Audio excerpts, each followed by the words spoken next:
The form exists. I want to be clear about that. Somewhere in the Interstellar Customs and Transit Authority's 11,000-page procedural manual, there's a form for large animals traveling with a registered keeper. It is Form 7GG, subsection Auxiliary Biological Companion, Class, Non-Predatory Livestock. I have filed it 41 times. I know its fields the way I know my own address.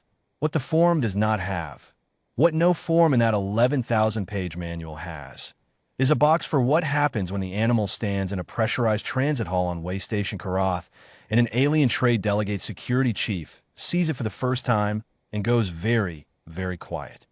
I'm getting ahead of myself. My name is Mireille Okafor. I import specialty agricultural goods, dried botanicals, processed grains, heritage breed fiber, from Earth to 14 distribution points across the outer transit belt. It is unglamorous work. The margins are thin. The customs queues are long. And Soot comes with me because Soot has always come with me since I bought him as a 4-year-old from a farm outside line that was selling off its Percheron stock, and because in 16 years I have not once found a situation that Soot could not improve simply by being in it. He stands about 17 and a half hands. Gray. The deep iron gray that Percherons go when they've got some age on them. Lighter at the muzzle now, almost white around the eyes.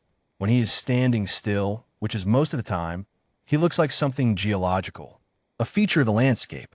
If you didn't know what he was, you might mistake him for a large decorative installation that the station hadn't gotten around to explaining yet. Waystation Karath handles approximately 12,000 transit passengers per standard day.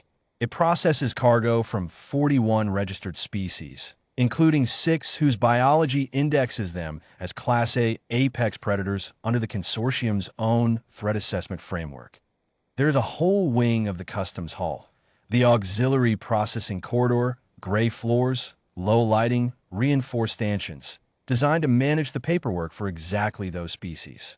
I have been routed into that corridor every time I come through Karath, because the system reads large animal, 950 kilograms, Earth origin, and sends us there automatically. So it does not mind the auxiliary processing corridor.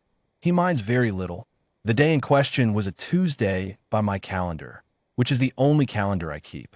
The hall was busy.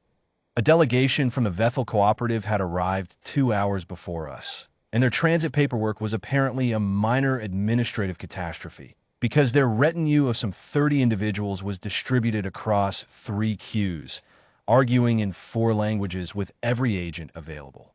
Vethel cooperative delegations travel with, among other things, a category of security personnel whose species, the Kroth, are 6-limbed, stand roughly 2.5 meters at the shoulder, and possess a bioluminescent threat display along their dorsal ridge that the consortium has formally classified as psychologically hazardous to 14 other species at close range.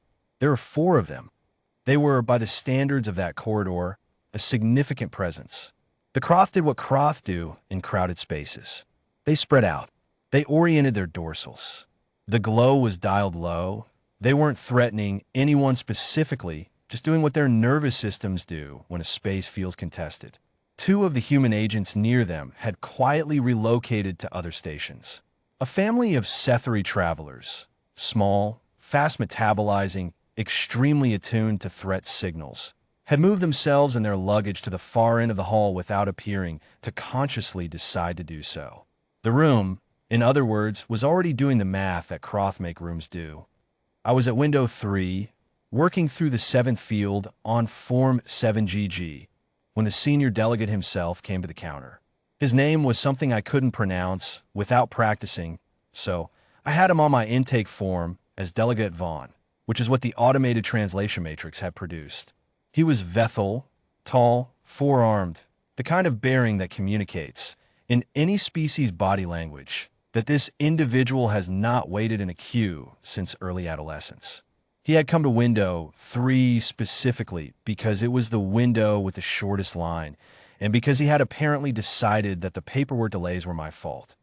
I explained, with the patience of someone who has done this 41 times, that Form 7GG requires complete documentation of the animal's transit history, health certification, and destination quarantine clearance, and that I could not release my hold on window 3 until those fields were stamped. He told me, through the translation matrix, that he was an authorized senior delegate of the Vethel Cooperative with a Class 7 diplomatic transit visa, and that his business was time-sensitive, and that he expected my window to be made available. I told him I understood, and that Form 7GG did not have a field for diplomatic priority, but that I would be finished in approximately 4 minutes. That was when he looked past me for the first time and saw Soot. I will give Delegate Vaughn this. His reaction was not fear. It was the particular variety of contempt that very important people reserve for things that seem, by their size and presence, to be competing for the room's attention. He said something that the Matrix rendered as, "What is that animal doing in a processing corridor?" "He's with me," I said. "He's on Form 7GG. It is enormous." "He is," I agreed. "Field 9. Can you confirm your cargo manifest reference number?" Vaughn was not finished. He was explaining, with some volume, that a customs processing hall was not an appropriate venue for livestock, and that he intended to file a complaint with the station's transit authority, and that in his 30 years of interstellar travel, he had never encountered. Soot exhaled. It was not a dramatic sound. It was the sound a very large, very calm animal makes when it has been standing in one place for 40 minutes and decides to shift its weight slightly to the other hip. A long, low breath. The kind of breath that says, "I have been here since before you arrived, and I will be here after you leave, and none of this is any concern of mine." The Croth head of security, the senior one, the one whose dorsal had been running the lowest continuous glow since they'd entered the corridor, turned. I noticed it because I've been traveling with Soot for 11 years, and I have learned to watch the moment when a room understands what it's standing next to. There's always a moment. It doesn't always look the same, but it is always a moment. The Croth did not make a sound. Its dorsal went dark. Not dim, dark. Completely. The bioluminescence that it had been running as background noise since we arrived simply stopped. Its 4 other limbs drew in slightly. The posture that every species in that corridor had been unconsciously tracking as the room's dominant threat signal went, in about 2 seconds, from ambient dominant to something that I can only describe as careful. The other 3 Croth turned a breath later. Same thing. One by one, the dorsals went dark. They are not a species that does that voluntarily. I know enough about Croth biology to know that the dorsal suppression reflex is involuntary.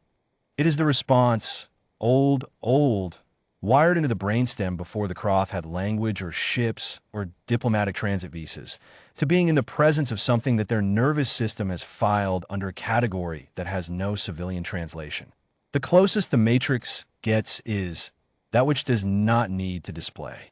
Soot stood there, iron gray, 17.5 hands, looking at nothing in particular, the way horses look at nothing in particular, that long, settled, enormous gaze that takes in the middle distance and finds it neither threatening nor interesting.